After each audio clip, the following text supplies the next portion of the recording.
crochet crowd. Inspire, create, and celebrate. Let's learn something. Welcome to the Crochet Crowd. I'm your host Mikey, and today we're going to do a mini-series of the Diamond Dancer crochet blanket. This stitch concept is called bargello, and in this concept, these are actually motifs that are put together through a whip stitch. And so we have a full diamond that you see. These are exactly the same, however, there's a color difference that is listed in this pattern. We also have the partial diamond on the side, and then we also have a partial here on the base. So what we're going to do is focus each video on that, and then the final video will be how to put this together. So here we're using Bernat Fabwoolus, and you can find that at Yarnspirations.com or at a store near you, or even on any online website that sells that yarn. You'll need 6 colors. The colors are listed here. If you see the video description, you'll see a link to this free pattern to be able to use, recommending a 5.5mm size eye crochet hook, and the blanket is 51 inches by 62. This particular concept, you can go as big as you want to. Just know that you'll be changing the yarn quantities by doing so.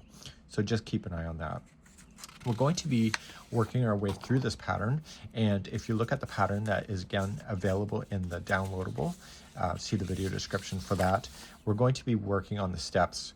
So you're going to notice is that there's 2 different colorways. So that's actually listed right here on page number 2, is that the full diamond FD, okay, that means full diamond, and motif, full diamond motif 1, use, make 12 of them, and then it's color 1, 2, and all the way through 6 in this order.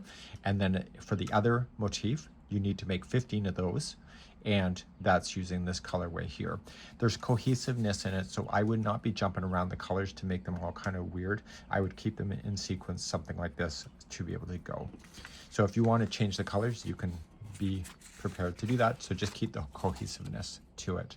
You're also going to be able to find the crochet diagrams that are available here on the pattern. So what we're going to do then in the next video is that we're going to be working our way through being able to create all of this, and you can see the layout is on the back, and then it's just a whip stitch to be able to join it.